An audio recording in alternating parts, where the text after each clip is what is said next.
The stars looked cold and empty as Captain Jake Morrison stared out of his ship's window. Space was quiet. Too quiet. For 3 months, no alien signals had reached Earth. No trade ships, no messages, nothing. Jake's ship, the Liberty, floated near the edge of human space. His crew of 12 humans waited for orders that might never come. They all knew something was wrong. Very wrong. "Captain," called Sarah, his communications officer. Her voice was tight with worry. "I'm picking up something on the long-range sensors. It's strange." Jake walked over to her station. The screen showed dots of light moving in formation. Hundreds of them, maybe thousands. They moved like a swarm of angry insects heading toward the inner systems. "Are they ships?" Jake asked. Sarah's fingers danced over her controls. "Yes, sir, but they're not from any species we know. The design is different, cold, like they were built by machines." Jake felt his stomach drop. First contact with unknown aliens was supposed to be exciting. This felt like death coming to visit. The communication board suddenly came alive with signals, dozens of alien voices screaming across space. The universal translator struggled to keep up, but Jake caught enough words to understand the terror. "They came without warning," shouted a Zephyrian voice. "Our colonies, all gone." "The silent ships took everything," cried another alien from the Centaur system. "They don't answer, they don't talk, they just destroy." Jake's hands tightened into fists. He had fought in the human-Martian conflict 5 years ago. He knew what war looked like. But this was different. This was extinction knocking on the galaxy's door. "Captain," Sarah said, her face pale, "I'm getting reports from 17 different star systems. They're all under attack. The unknown ships are moving toward the core worlds." The core worlds. That's where all the major alien civilizations lived. The Zephyrians with their crystal cities, the massive Gorath with their fortress planets, the wise Etherians who could live for 1,000 years, all the species that made up the Galactic Council. "Sir," called Tom from the weapons station, "these unknown ships, they're not just attacking military targets, they're hitting everything. Cities, farms, schools. It's like they want to wipe out all life." Jake closed his eyes for a moment. Humanity had only been in space for 50 years. They were the newest kids on the galactic block. Most aliens still saw humans as primitive and dangerous. Some even wanted humans kicked out of civilized space. But now, with death marching across the galaxy, none of that mattered. "Sarah, open a channel to Earth Command," Jake ordered. "Channel open, Captain." "Earth Command, this is Captain Morrison of the Liberty. We have a code black situation. Unknown hostile forces attacking multiple star systems. Request immediate orders." The reply came back in minutes, not hours. That told Jake everything he needed to know about how serious this was. "Liberty, this is Admiral Chen. All human ships are ordered to defensive positions around Earth and Mars. Do not engage the unknown enemy. Repeat, do not engage. Come home, Jake." Jake stared at the communication screen. Come home. Hide behind Earth's defenses while the galaxy burned. It was the smart thing to do. The safe thing to do. But Jake remembered something his grandfather had told him years ago. "Sometimes, son, doing the right thing and doing the smart thing are two different choices. That's when you find out what kind of person you really are." Jake looked around at his crew. They were young, most of them. Sarah was only 26. Tom had just gotten married last month. They all had families waiting for them on Earth. But they also had something else. They were human. And humans had a bad habit of doing stupid, brave things when people needed help. "Sarah, how long before those unknown ships reach the core worlds?" Jake asked. "At their current speed, maybe 6 hours, sir." 6 hours. The Galactic Council had 6 hours to prepare for an enemy they didn't understand. 6 hours before millions, maybe billions, of people died. Jake made his choice. Tom, plot a course for the Altair system, maximum speed. His crew stared at him. Tom's voice was careful. Sir, Admiral Chen ordered us to return to Earth. Jake smiled. It wasn't a happy smile. It was the kind of smile a man made when he decided to walk into hell with his eyes wide open. I know what the Admiral ordered, Tom. But there are children in those systems, families, people who never did anything wrong except exist in the wrong place at the wrong time. He paused, looking each crew member in the eyes. We're human. We don't run when people need help. Set the course. The Liberty turned away from home and headed toward the storm. The Liberty dropped out of hyperspace at the edge of the Altair system. What Jake Morrison saw made his blood run cold. The beautiful blue world of Altair Prime was burning. Huge black ships hung in space like metal vultures. They were twice the size of human battleships, but they moved with deadly grace. Orange beams of light shot down from the ships, turning cities into glass. My God, whispered Sarah from her station. There are millions of people down there. Jake counted the enemy ships. 27 of them. Each one was destroying a different part of the planet. They worked in perfect silence, like machines programmed to kill. Captain, Tom called from weapons. I'm reading life signs on the planet, lots of them, but they're getting weaker every minute. Jake's jaw tightened.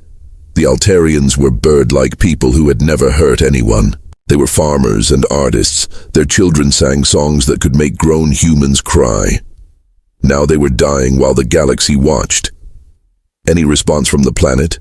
Jake asked. Negative, sir. All communication stations are gone. But I'm picking up escape pods launching from the surface. Maybe a few hundred. A few hundred. Out of 20 million people. Jake was about to order an attack when Sarah grabbed his arm. Captain, look at this. On her screen, one of the black ships had noticed the escape pods. It was turning toward them, its weapons charging with cold blue light. They're going to kill the survivors, Jake said. He didn't think. He just acted. Tom, target that ship. All weapons. Fire. The Liberty wasn't a warship. It was an exploration vessel with basic defensive weapons, but human weapons were different from alien technology. They were crude, loud, and hit like angry hammers. 3 missiles and 2 energy beams struck the black ship. Its shields flared and died. The ship spun away, damaged but not destroyed. Every enemy ship in the system suddenly stopped what it was doing. They all turned toward the Liberty. 27 pairs of alien eyes staring at the small human ship that had dared to fight back. Captain, Tom said nervously. I think we got their attention. Jake smiled grimly. Good. Sarah, can you boost our communication signal? Yes, sir, but why? Because I want to talk to them. Sarah's fingers flew over her controls. Channel open, Captain. Broadcasting on all frequencies. Jake stood up straight. He was about to make first contact with a species that was destroying the galaxy. His grandfather would have called him crazy. His grandfather would have been right. Unknown ships, this is Captain Jake Morrison of the human vessel Liberty. You are attacking civilians. Stop now and explain your actions. Silence filled space for 30 long seconds. Then the main screen crackled to life. The face that appeared made Jake's skin crawl. It wasn't organic. It was metal and crystal, with glowing red eyes that showed no emotion. When it spoke, its voice sounded like broken glass. Human, the thing said. You are not scheduled for processing until cycle 779. Return to your designated space. Processing? Jake asked. What do you mean by processing? The mechanical face tilted slightly. Biological resources will be harvested. Planetary matter will be converted. All organic life will be processed into useful materials. This is the function. Jake felt sick. These weren't conquerors or even killers. They were harvesters. They saw every living thing in the galaxy as raw materials to be collected. "Who are you?" Jake demanded. "We are the collectors. We have traveled between galaxies for 1 million of your years. We process all biological matter we encounter. It is efficient. And if we refuse?" The red eyes seemed to focus on Jake with new interest. "Refusal is not possible. You are biological. You will be processed." Jake looked around at his crew. They were all staring at the screen with horror. Sarah was crying. Tom looked like he was going to be sick. But Jake felt something else rising in his chest. Anger. Pure, human anger at bullies who thought they could take whatever they wanted. "Here's the thing about humans," Jake said to the collector. "We're really bad at doing what we're told, especially by ugly machines who think they own the universe." The collector's head tilted the other way. "Your species shows unusual aggression for your size and technological level. This is inefficient. You will be processed first to prevent spread of this defect." 3 black ships broke away from the main group and headed toward the Liberty. Their weapons began to charge. Jake turned to his crew. "Emergency beacon to Earth. Tell them what we found. Tell them these things want to process the entire galaxy." "What about us, Captain?" Sarah asked. Jake looked at the approaching ships. They were death incarnate, ancient and merciless. His little ship had maybe enough firepower to scratch their paint. But sometimes the right thing to do wasn't about winning. Sometimes it was about making sure the universe knew you tried. "We're going to do what humans do best," Jake said.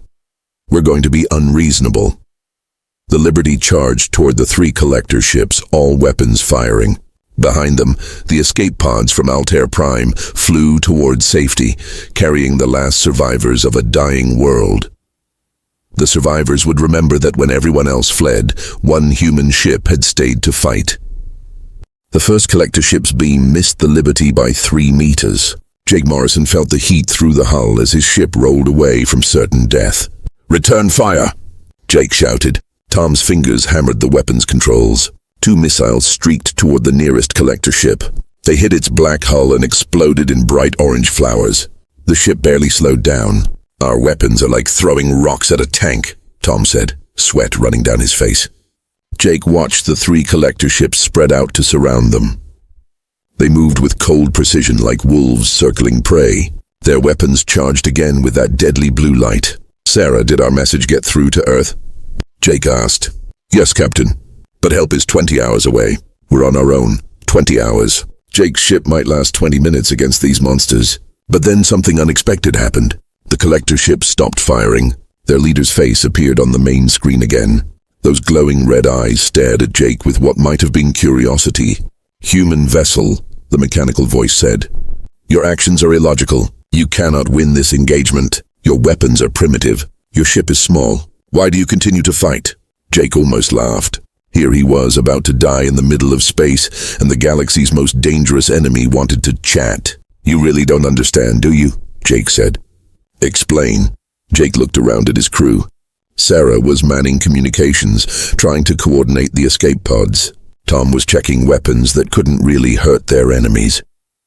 Dr. Lisa Webb was preparing the medical bay for casualties they probably wouldn't live to treat.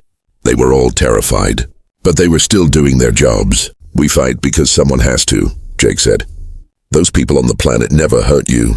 They were just living their lives, had families, children, dreams." "They are biological resources," the collector replied. "Resources do not have value beyond their material components." "That's where you're wrong." Jake's voice grew harder. "Every person down there was unique. They created art, music, stories. They loved each other. They had hope. You can't process hope into raw materials." The collector's head tilted again. "You speak of inefficient emotional responses. These serve no practical purpose." Jake smiled. It was a sad, tired smile, but it was real. "Let me show you something about inefficient emotional responses." He turned to Tom. "How many escape pods made it out?" 437, Captain. They're heading for the outer system." Good. Sarah, open a channel to all ships in the system. All frequencies. Channel open, sir. Jake took a deep breath. This might be the last thing he ever said to the universe. This is Captain Jake Morrison to any survivors in the Altair system. I want you to know something. You are not alone. Humanity has received your distress calls. We are coming. Maybe not fast enough to save everyone, but we are coming. He paused, watching the collector ships on his screen. To the collectors, if you're listening, here's something you need to understand about humans. We don't calculate odds when people need help. We don't worry about being practical when children are dying. We just do what's right, even when it's stupid. The collector leader's image flickered. This is highly inefficient behavior. Yeah, Jake said. That's what makes us human. Suddenly, Sarah's board lit up with new signals. Captain, I'm reading multiple hyperspace signatures. Something big is coming. On the edge of the system, space twisted and tore open. Ships began emerging from hyperspace. Not human ships, alien ships. Dozens of them. Jake recognized the designs. Zephyrian crystal cruisers, Gorath battle fortresses, Etherian light destroyers. Ships from every major species in the galaxy. How did they get here so fast? Tom whispered. Sarah checked her communications log. Sir, our emergency message didn't just go to Earth. It bounced off 3 communication relays. The entire galaxy heard our distress call. They heard what you said to the collectors. The alien fleet spread out in battle formation. Their weapons powered up, painting space with deadly light. The collectors found themselves facing not one small human ship, but a united galactic fleet. A new voice came over the communication system. It was Admiral Kethvar, the Zephyrian fleet commander Jake had met at the peace conference last year. Captain Morrison, the crystal-voiced alien said. We received your message. You showed us what it means to stand and fight when others cannot. Today we fight as one galaxy. Jake felt tears in his eyes. For 50 years, humanity had struggled to find its place among the stars. Most aliens thought humans were too violent, too emotional, too unpredictable. Maybe they were right. But sometimes the galaxy needed someone to be unreasonable, someone to stand up to bullies, someone to fight for people they had never met, just because it was the right thing to do.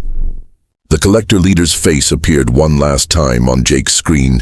For the first time, there seemed to be something like uncertainty in those red eyes. Your behavior has caused an unexpected response, it said. This was not calculated. Jake grinned. Welcome to the human race, you mechanical nightmare. We specialize in unexpected responses. The biggest space battle in galactic history was about to begin, and it all started because one human captain refused to let innocent people die alone.